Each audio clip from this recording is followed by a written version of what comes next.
Good morning. Good morning. Hi there. Happy Friday. Thank you for joining us this morning. We have just a couple quick announcements before we get started. So first, Anna.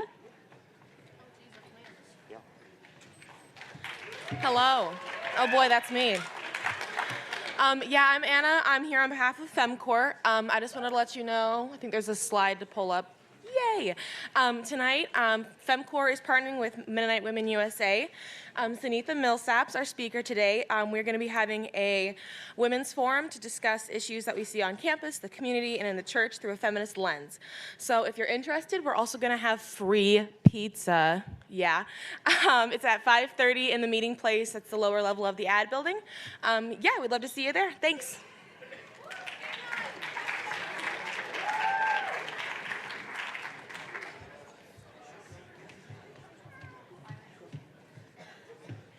Hello, everybody. My name is Jenna, and I'm here on behalf of Diversity Council. And I'm Linda. Okay.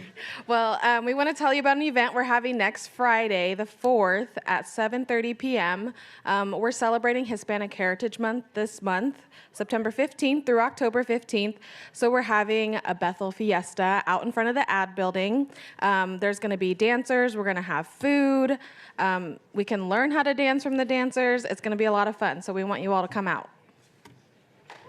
And I just wanted to invite you guys on Monday's Convocation. Diversity Council will be presenting a little bit about who we are, what we stand for, as part of Keep Course presentation. So you guys come out, and if you have any questions or concerns, just let us know. Thank you.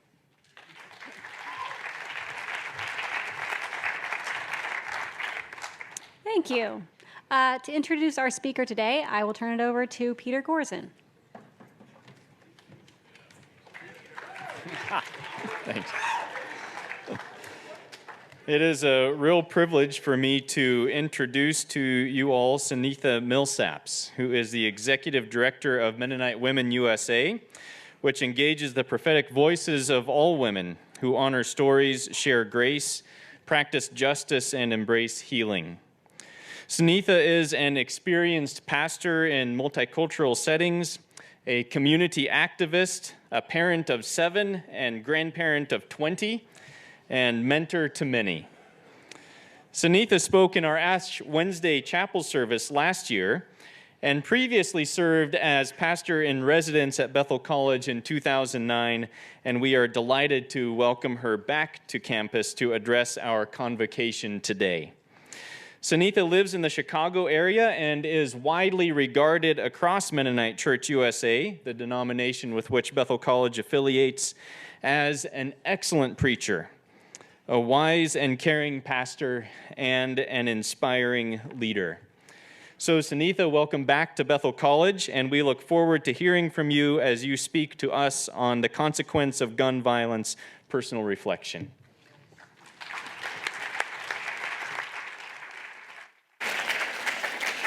Good morning. So I'm going to start this off by saying I'm going to try to leave as much time as possible for us to just kind of talk and be together. I'm going to ask you to be praying for me as I share what is important to my heart, but specifically because my family was directly impacted with this issue. And so what you hear today will be from my own life experience as well as dealing with this issue of gun violence in our community. It's titled Justin Sharp, Our Family's Journey Amid Gun Violence. And Justin, my nephew, we called him Blaze. And he didn't show me how to click this, so what am I pushing here? I should have asked that beforehand, shouldn't I? Got it, okay. For surely I know the plans I have for you, says the Lord. Plans for your welfare and not for harm, to give you a future with hope. Jeremiah 29:11. I'll come back to you as far as why this particular scripture is being used. So first I want to talk to you a little bit about gun violence in our community, in the African American community, but also in this nation's community. So in 2001 to present day, 2,349 American deaths in the Afghan War. In 2003 to 2011, 4,424 American deaths in the Iraqi War. In roughly the same amount of time, 7,356 murders in Chicago. One American city had as many deaths as 2 wars that we fought in. There's something really wrong with that. There's something really wrong with the fact that we are losing more people on our streets than we are losing to war, and nobody seems to have a real issue around it. So first, we're going to talk about this in 2 ways that it is affecting my community. First, we'll talk about police and the Black community, and we will also talk about Black-on-Black crime within our own community. And I don't believe these are ones that we can separate one from the other, because we're dealing with them both every day, regardless to who is taking our lives. So I want you to watch this video. Now, the video, I want to give you some background on. How many of you, if I say Michael Brown, know what I'm talking about or who I'm talking about? Okay. So when Michael Brown was shot and killed on the streets of Ferguson, I remember going and preaching the next Sunday at church, and I preached at a congregation that at the time was still half Black and half white. And I remember I was so angry that morning. I remember going into the church and saying to the whites in my congregation, "This message is not for you. I am sorry, but this morning I really need to talk to my people." And I said to them, when did we stop teaching our kids the rules? One of my concerns was not only how Michael Brown was killed and how he laid on the streets of Ferguson, but all the information about his altercation with the actual police officer. And me, I'm a 50-something-year-old Black woman, right? And I was raised with these certain rules that we do to get home. Fighting a police officer was a never. Running from a police officer is a never, right? So how in the world did Michael Brown at 18 years old not know the rules? And my concern was our community stopped teaching him. And so about a year later, this video came out, and I believe it's because somebody else who was around my age started asking the same question. When did we stop teaching our kids the rules? So I'm going to have them play this short video for you. 10 rules. 10 rules. 10 rules. 10 rules of survival. 10 rules of survival if stopped by the police. Number 1, be polite and respectful when stopped by the police. Be polite. Be respectful. Remember that your goal is to get home safely. Your goal is to get home safely. Your goal is to get home safely. I'm sorry. Number 2, if you feel your rights have been violated, you and your parents have a right to file a formal complaint with your local police jurisdiction. Number 3, do not, under any circumstances, get in an argument with the police. Number 4, always remember that anything you say or do can be used against you in court. Number 5, keep your hands in plain sight. Make sure the police can see your hands at all times. Number 6, avoid physical contact with police officers. Do not make any sudden movements and keep your hands out of your pockets. Number 7, Do not. Do not. Do not, do not, do not, do not. Do not run, even if you are afraid. Number 8, even if you believe you are innocent, do not resist arrest. Number 9, if you are arrested, do not make any statements about the incident until you are able to meet with a lawyer or public defender. Number 10, stay calm and remain in control. Watch your words. Watch your body language. Watch your emotions. Remember. Remember, your goal is to get home safely. Get home safely.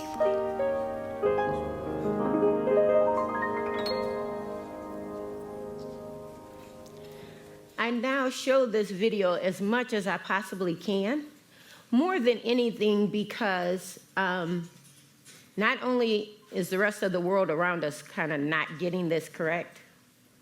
Man, what is it with me in this? There we go. But our own community has missed this. If you're in Chicago now and you get stopped by the police or you see people getting stopped by the police, what you see right away is them sticking their hands out the car window, right? Many of you probably don't even remotely even think of that or having to do that. But when you have problems with the police on a regular basis for generations, you start figuring out ways to simply get home, right?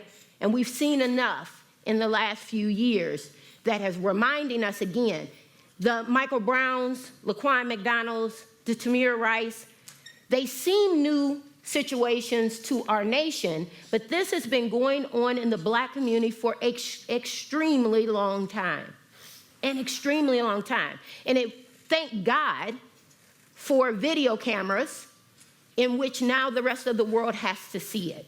And the rest of the world has to deal with it. But we've been dealing with this for an extremely long time.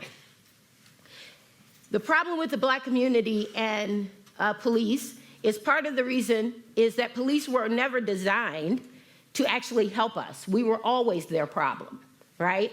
And so they don't start off thinking, let's be great to the Black community. The Black community was their enemy from the beginning. And until we start really dealing with that reality in every police station across this nation, the Black community and police will always have an issue. The other piece to this that is really, really important for us to wrap our mind around is how then do we, the Black community, help our children to engage the police, right? So when my boys were really small, right, I would tell them, if you get lost, you find a police officer, they are safe, right? Somewhere around 11 and 12, that conversation changes. And these conversations began, right? Keep your hands where you can. Do not argue. Keep your mouth shut, right? But at first, I'm giving them this understanding that police are who they are supposed to go to, just simply because if my babies get lost, I want them to see the police as someone safe. How does our community deal with these two very different ways of being? The other part that is killing our community is Black on Black crime within our own community. African Americans make up 13% of the population, and yet we represent 50% of all lethal homicides in this whole nation. How is that possible? And if that is the truth, and we already only represent 13%, where are we? What will happen to my community if these statistics don't change? And most people will say stuff like, well, of course, it's more crime. Blacks would naturally kill more blacks because whites kill more whites, and right? Because our communities, and so that's not just in the Black community. This is true, but I'm speaking for my community. And I need my community to understand what we are doing to one another simply because it's just fewer of us in this fight. So my story, our story, Justin was my nephew. He was 27 years old. And we got a call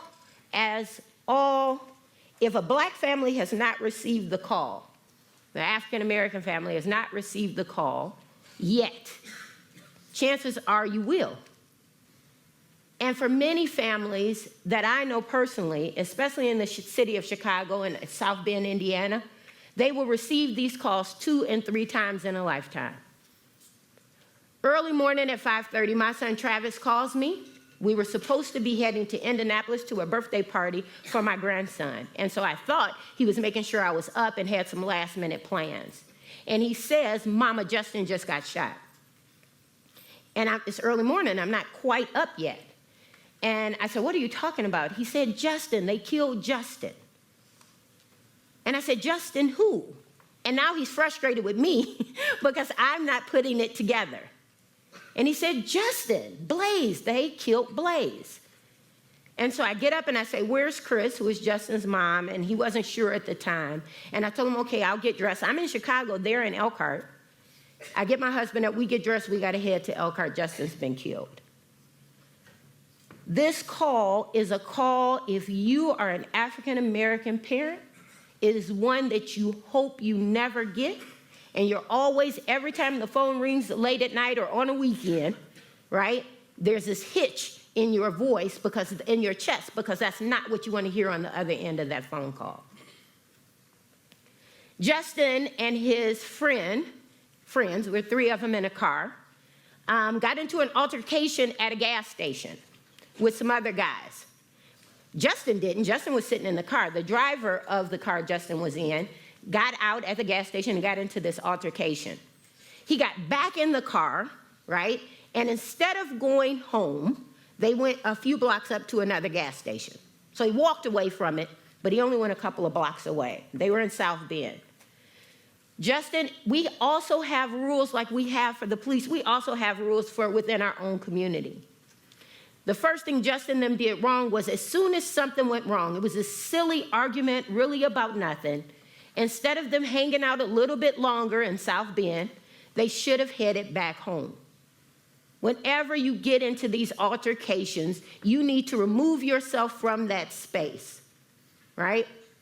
The other thing we always say as well is, if there are guns, if something is happening, whether you are the one there or not, if others get in an altercation, you need to leave. Get out of that space.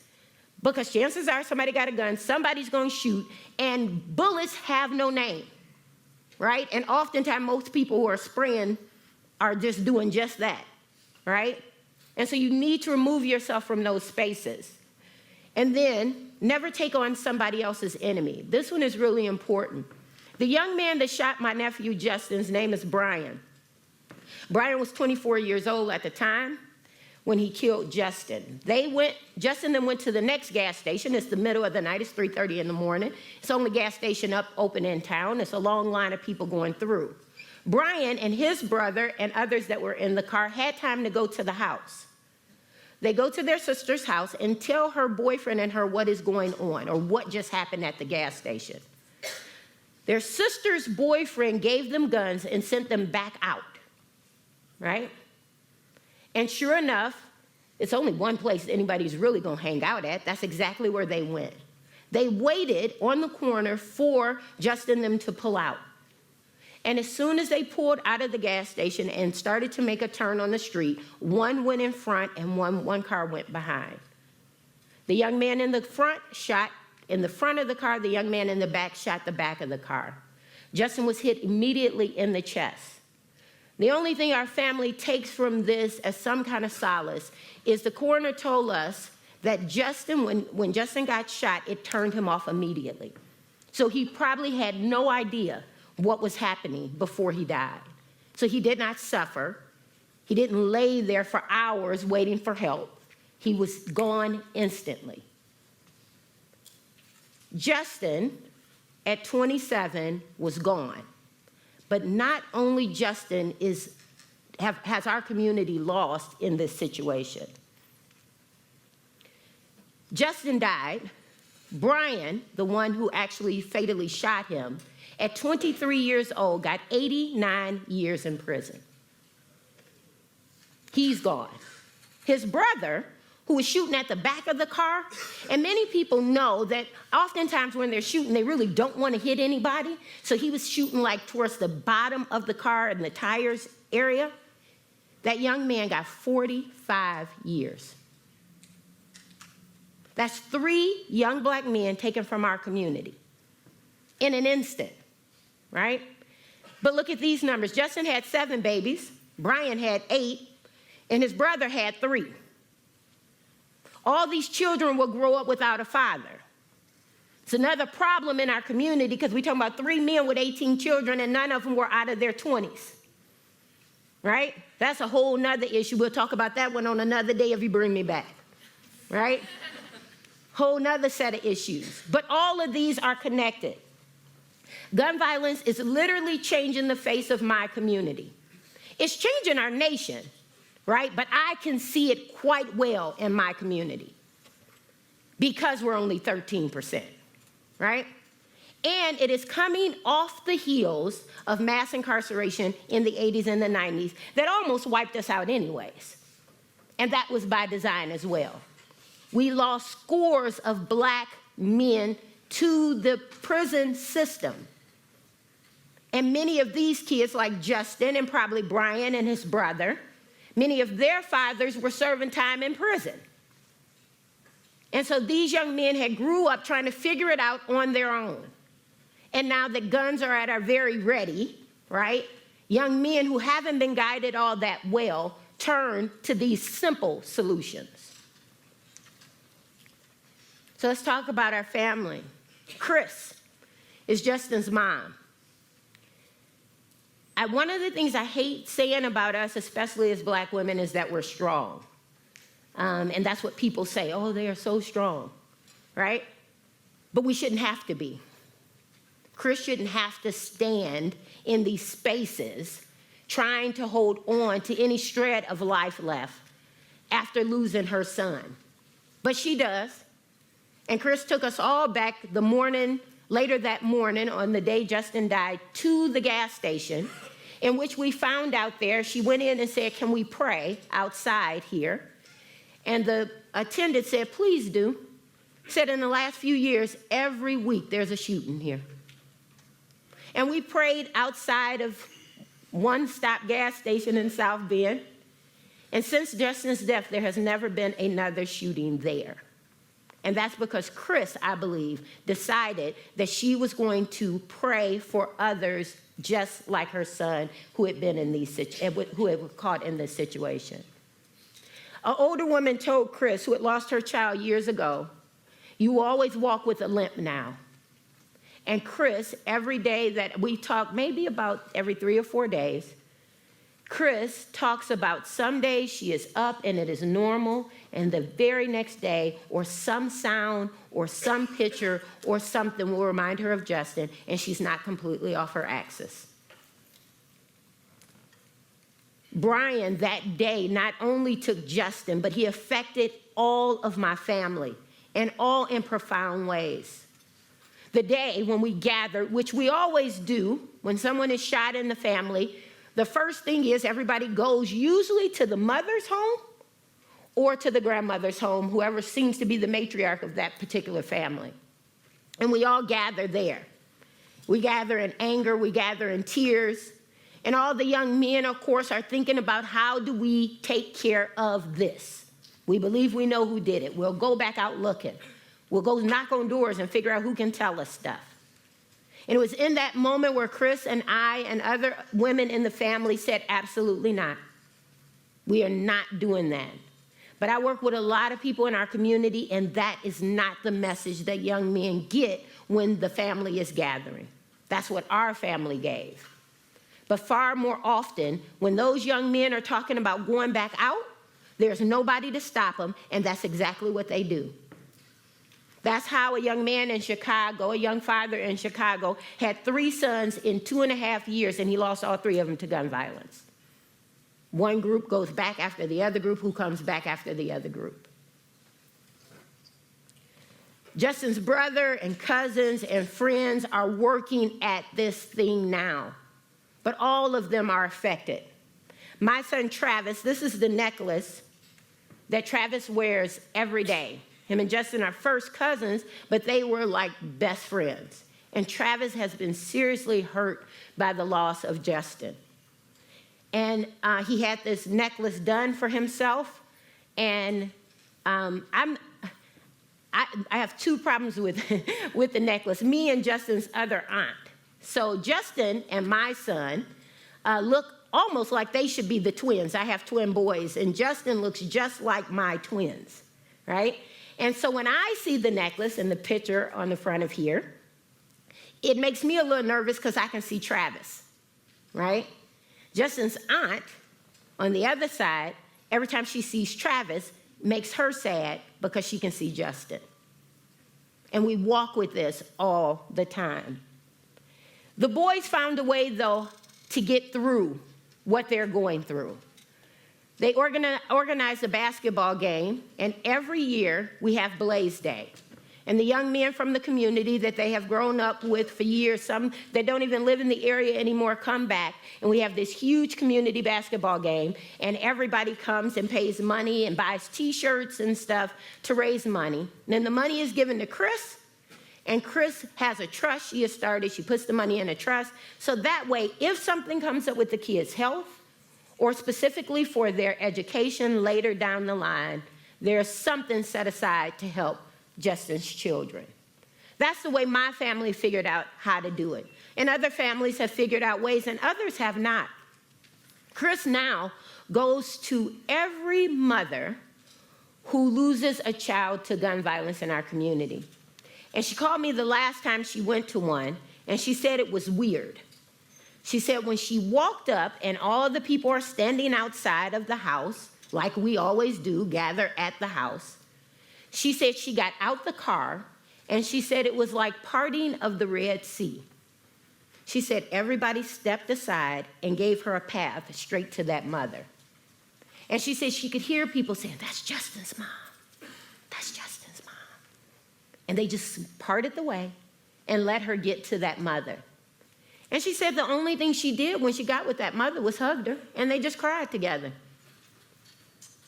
It's a club you never want to be in, and yet far too many of us will be in it. And we as a community have to figure out what to do about this. And we have to stop this issue of it's safer if everybody has a gun, or that's what's happening in their community. This is happening to all of us, and it's affecting all of us. My nephew hurts. It hurts for him to be gone. It hurts to watch his brother still struggle. It hurts to watch my son. But more than anything, it hurts to stand with Chris. And one day we're laughing and the next day we're crying. But until we all figure this out together, there are going to be more Justins and there are going to be more Chris's. So I'm stopping here and offering an opportunity for you to ask questions, comments, whatever it may be.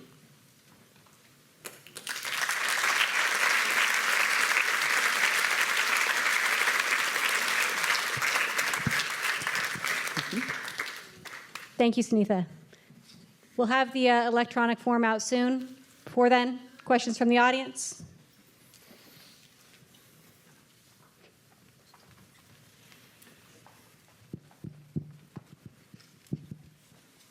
How you doing? I'm well, thank you. I just want you to talk a little bit more about, what can people do to make their situation better with the police. Yeah. You know what I'm saying? Because, when the police pull you over, they don't have in their mind that they're going to kill you. Yep. You know what I'm saying? They don't have in their mind that they're like, oh, you have this or you have that. Mm-hmm. When people pull you over, they're pulling you over because that's their job. That's what they're supposed to do. Yep. So I want you to, talk a little bit more about what people can do to make their situation better with the police when they get pulled over. Thank you. Two things to that. In our community right now, my son, not Travis, his twin brother, Trevon, and I are about to work. We've been meeting with the chief of police in Elkhart. And part of that is so we can work at how we build bridges into our community, where families get to know the police officers personally, where they see them on a regular basis. And it's not just that police officer, that's Officer Chris. That's Officer Justin, that's Officer whatever, and there's a friendship and a relationship that's built there. We need that more than anything. I feel for our police officers, I really do, because there are guns everywhere, and you don't know who you're running up on and what state of mind they may be in and what they have. And it bothers me in our nation that we feel like everybody should have a gun, and yet we say we're trying to protect our police officers. If you were really trying to protect your police officers, you wouldn't allow everybody to walk away with doggone guns, so they wouldn't have to be on guard all the time like that. So that's first, right? However, we have to understand in the Black community that there are some issues. Laquan McDonald was shot 16 times. That police officer came to the scene when others already had it under control. He not only unloaded one clip, he pulled out another and had time to load another one and shot some more. So there are some real issues in the Black community, especially in places like Chicago, right? Where there is years of tension that have been building up and allow us to and just some real corruption. Chicago is full of corruption, period. But A lot of that is still deep in the DNA of our police forces. And so, yes, there are two things. We should be doing more to make sure our police officers are safe, and getting guns off the streets would be the first answer we all could do. You can have a gun in your house to protect yourself, but you do not need to go to Walmart with a gun. I don't care what anybody say, that's just not necessary, right? That alone would help our police officers if people really cared about our police officers. Others? A question submitted was, what things can those of us who don't live in those communities and who don't go through these experiences do to help? Yeah. One is realize that they are true. One of the things I hate more than ever is for people to just simply say it's not here, right? The fact that it is happening in my community and you know it's happening in my community, you might rest well at night, but you should understand that many of us don't, right? And so when you hear our lobbyists, our politicians, our everybody talking about these issues as if it's only a problem here, you have to speak up against that, right? You have to. What life looks like in Chicago is much different from what it looks like in Heston, right? Much different. But all of us are responsible for every life that we lose. All of us are. And so we have to speak truth to power. We have to. So if nothing else, when you hear somebody saying, oh, that's not true, or that's not a big deal, you need to say, yes, it is.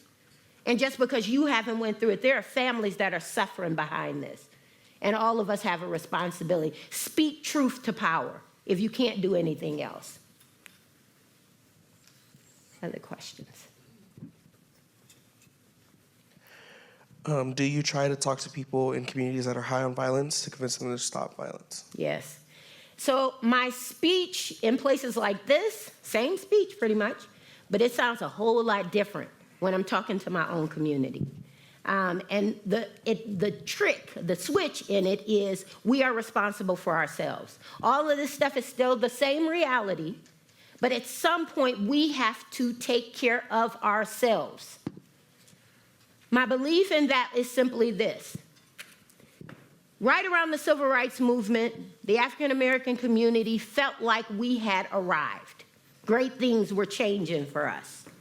And unfortunately, what it did in us assimilating one way, right, caused us to lose the very grip on what kept us safe and alive before.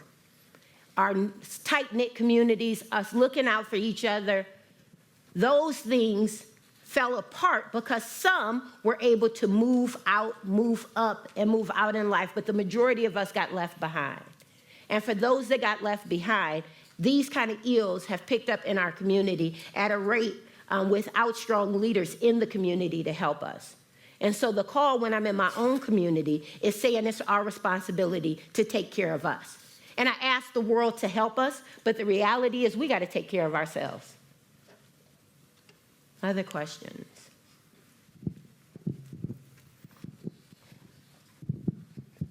Thank you for being here today. So what would you say to some of us black men here on campus who come from different parts of the country and we throw up our set in the middle of nowhere, Kansas, like it's cool, like it's not really real? What would you say to some?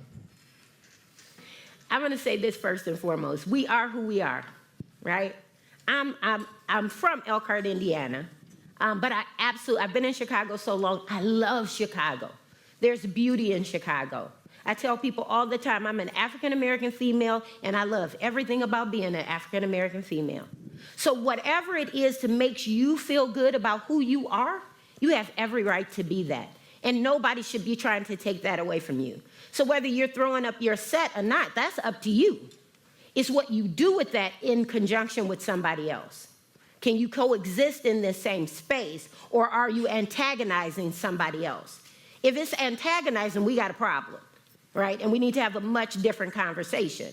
But if all you are doing is representing who you are, especially in a place like this, right? It's hard for people of color to be in spaces where it's only a few of us, right? We have to do everything to try to find our own identity. So don't give that up. Don't give that up. We need every black male to stand up and jump up high and wave his hands. Yes, we need to know you are still here. And so however you choose to do that, as long as it's not trying to hurt somebody else, do you and be you. Yeah. Thank you so much. Mm-hmm.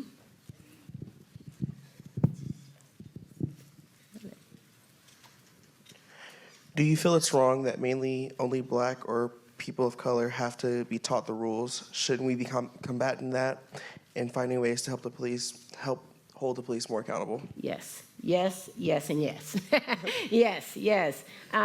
It is unfortunate that black and people of color need to be taught the rules, but we've been doing it for a long time. And what has happened to us over the last couple of generations is we stopped teaching the rules because we thought we had arrived. We thought that now we were all equal and everything was great. And that's just not true. That's just not true. Some people of color have gotten to a place in their lives where they can mix and blend and have comfort. But the majority of the people of color are still struggling and still running into these layers and layers of issues: poverty, lack of education, mass incarceration. All kinds of oppression and marginalization is strongly in people of color's communities. And so it's not as easy for us to simply say, yeah, we should be able to move beyond this. We will only be able to move beyond this when everybody starts working at the problem. And so, yes, if you don't want our kids to have to learn this, then make sure you are teaching your kids how to treat other kids, right? Make sure, even at your age now, when you hear stuff that your family is saying that doesn't match what you now know to be true, speak truth to that. That's how these things will change. I hope one day we never have to do this. But right now, I've raised four African-American males. I'm in grandsons, and I am still just as scared for their lives as my father was for our lives. And something's wrong there. Something's seriously wrong. Others? Thank you for coming. I also had a similar situation with my older cousin. Got killed at a gas station. And one thing that stuck out to me when you said that you guys told your son, friends, and family, like, we're not going to go back out there and retaliate. My family actually had the opposite situation. I know you mentioned that, where all my cousins, older cousins and things like that, they were ready to just like ride out and go do what they got to do. My family kind of tried to persuade them like that's not the right thing to do, but our youth pastor came through the next day and kind of explained to them like that's not the lifestyle they live and like that's not what you want to get yourself into. But like my question is like our reaction was like, it's hard to listen to like a youth pastor, I guess you could say, just because like they don't live. Their answer was like, you don't live where we live. Like if we don't go get them, they gonna come get us. So we got to take care of, that's my cousin or that's my brother or whatever the case may be. So my question is like, when you guys go talk to these next families, do you try to speak to them? Because since you guys can kind of relate a little bit better than a youth pastor, do you try to talk to these young men and even women or whoever? Like retaliation really ain't gonna get the job done, and how's the outcome of that? Yeah. Thank you for that. My family and I myself have been a large part of my community in Elkhart for years, right? And so when I say I'm coming or I'm speaking or I'm in this space, I have respect and the young people will listen, right? But everybody doesn't carry that. Mine is just because I've been there forever. This is my community, right? And so they know me, they know my children, they know my grandchildren. And so the respect is there. That is the other reason why one of the things that has happened to our community is everybody left, right? And really those with the resources left. We have to go home. We have to help our own community. We have to stand with each other. So these kids do know us from 4 and 5 and 6 all the way up to 18. And so when I speak as a youth pastor, it's not just some youth pastor over there. No, that's Pastor such and such, and he's been around since I was a little boy, right? It's presence. It's all of our presence. And so I invite all of you, as you're young and you're considering how and where to live your life, I encourage you to think way outside the box and work with others and move in communities that could stand to have some good people who can lead and love on them just the way they are. But it's a process, and we all got work to do in that. Yeah, thank you for that. And blessings for your family as well. Hello, thank you for coming as well. I just kind of wanted to talk about a little bit, but so as a Black community, we've had, a lot of encounters with the police as far as like, going back to years, with police brutality, just so many things. And growing up, I feel like our generation has this attitude as far as like, we don't mess with the police, every time we get pulled over, we have this, this attitude like, as far as, just aggression and everything. So what would you say to, kids or people that have that certain aggression towards the police and, so on and so forth? Yeah. My son served time in prison, and his son was a little boy, and his mother, he made this comment. We saw the police going by, and he made this comment that, like, there go the police. I can't stand the police. But he was only like 5. And I was like, what are you talking about? You can't stand the police, right?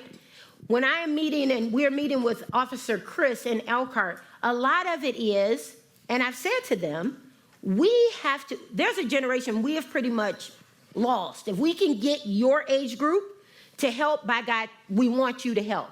But we really need to start working with those that are in elementary school and their parents.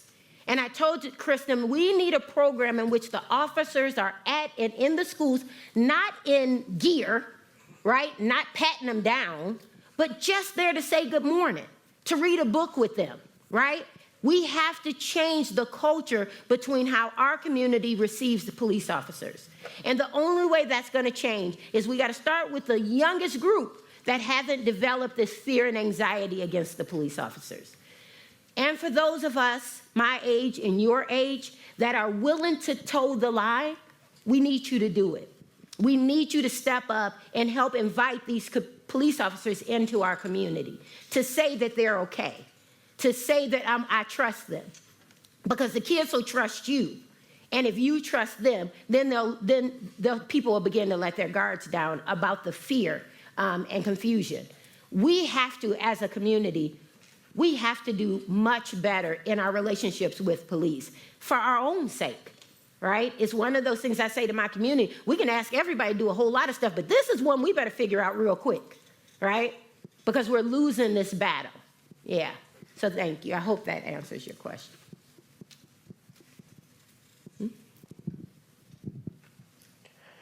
How can we help our friends who might be dealing with this to like cope with it? First of all, you got to know, right? And you guys are in a community, right? I'm looking around. You're fairly diverse. I'm also clear that all the Black people have sort of slid up and around the outer edges, right? Because that's what we do, right? We cluster together with those that we are comfortable with, right? You, right? You have to insert yourselves more into our community. You are challenged as those that have walked in privilege for a very long time. Whether you see it or not, whether you're sick of hearing that word or not, right? Life for you has been pretty simple compared to what some of us have been through. Right? So what I'm asking of all of you is please move yourself from your comfortable spots and engage the other in a way in which you simply want to just get to know us. That's all. You just simply want to get to know us. You're not bringing us any help. You're not offering some great insight, right? You are just trying to build relationships. And when we start building those relationships together, you'll know my story better and I'll know yours. This is an example that I use. My son did time in prison for attempted bank robbery. Bonnie Neufeld was a pastor. Me and her were just starting to pastor together. If you ask Bonnie Neufeld about the mass incarceration and its effects on families, Bonnie can tell you everything. Not because her son went to prison, but because mine went. And she stood with me and she walked with me that whole entire way, right? So if you're saying, well, we just don't know, then insert yourselves in communities where you will get to know, right? Move from your comfortable spaces to spaces that aren't that comfortable, and walk with people different from yourself and see what God has in store. I guarantee you it will move and change not only your life, but those that are around you. And truth be told, people of color aren't really mean, hateful little people, right? We usually let anybody in, right? We open ourselves up to almost anybody, right? So all you really have to do is come correct and be genuine, and that's all we ask. But if you're saying there's something I need to do or what can I do, my thing to you is move. Move into those spaces and really get to know those families. Really get to see those communities for what they are. Sorry, thank you for coming today. No, I grew up in Kansas City, in Plaza District, where under Passaic Academy, I was minority. And I lived in a town neighborhood, there was only 2 white families, so I don't really care about race at all. And we had a family move to town. A guy passed away and he gave his house to a family who were, the older, they had like 8 kids. The oldest was in gang violence, and because his brother wouldn't join, his brother was supposed to graduate high school. He was a week for graduation, and he was shot in front of my house because he refused to join. So what do you say to those who are trying not to join, who are trying to better themselves? What would you say to them? I'm now watching a picture called David Makes Man that's on OWN. And it's a culture that I myself hadn't completely, fully understood. I thought it was much easier for kids to just turn and walk the other way, away from gangs and all that. That's not easy. And this picture, David Makes Man, makes it quite clear of what these young people are struggling with. Again, I think the only way we change this is we look at a whole lot of issues that are facing these communities, right? And we have to work education. We have to work at the job situation. We have to, all these things, we have to look at them in its totality. You can't just pick one issue out and say, I'll fix this one thing. No, it's multiple layers that we all have to work at. I am thankful for families that either move into these communities or families that got left there and chose to stay, right? I thank God for those. Right? Because those are the few that can say, no, I know these people. I've seen them and I've lived and walked with them. So yeah, it's hard. I invite those that can do it to please do it and get as many other people as you can to wrap around you. It's just for safety purposes. Not physical safety, but emotional and spiritual safety. Yeah. See another? It's me again. That's all right. But being like her, I'm from KCK, but I grew up in Wyandotte County. So I want you to talk a little more about, getting home safely. Because, growing up in KC in Wyandotte County is a lot different than being here in Newton, Kansas. You know what I'm saying?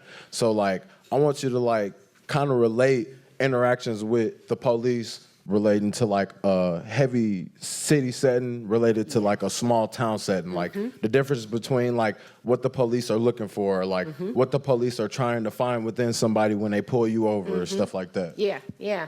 I think it varies too from rural settings to cities, right?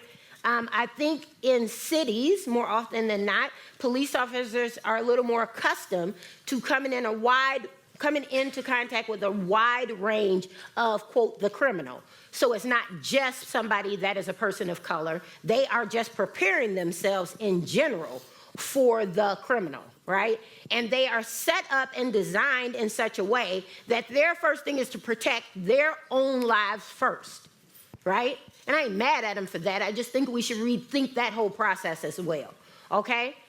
So, but that's a lot different in a large city like KC or Chicago to these rural small communities. In these rural small communities, it really is about the police knowing who the other is. But racism is just as tough in these rural small communities. And so we can say our police officers are all great and dandy because that was my uncle from way back and he ain't racist, right? But chances are, yeah, he is racist. Right, okay? And so we got to be honest about that. And that's the part I was telling you. There's a history of policing in the black community that started years ago, long before any of us showed up. And it's in the culture of what it means to be an officer. And until we really start talking truth to that and making sure police officers themselves understand the culture they have found themselves in, and together really begin to work at how do we change the relationships, right? But we got to be honest. Racism is at the core of this, whether it's rural or whether it's in the big city, right? Because the system was designed for just that. It just was. Whether you like to hear that or not is truth. And we can argue about it afterwards, all right? So that's the first thing. We have to be honest about how the police and the black community and people of color have arrived at this place. Talk truth to that, right? And then begin to work at how do we make these changes. And again, I believe it starts with our very small children. We would love to have anybody who wants to continue this conversation come on up afterward. That being said, thank you so much. Enjoy your weekend.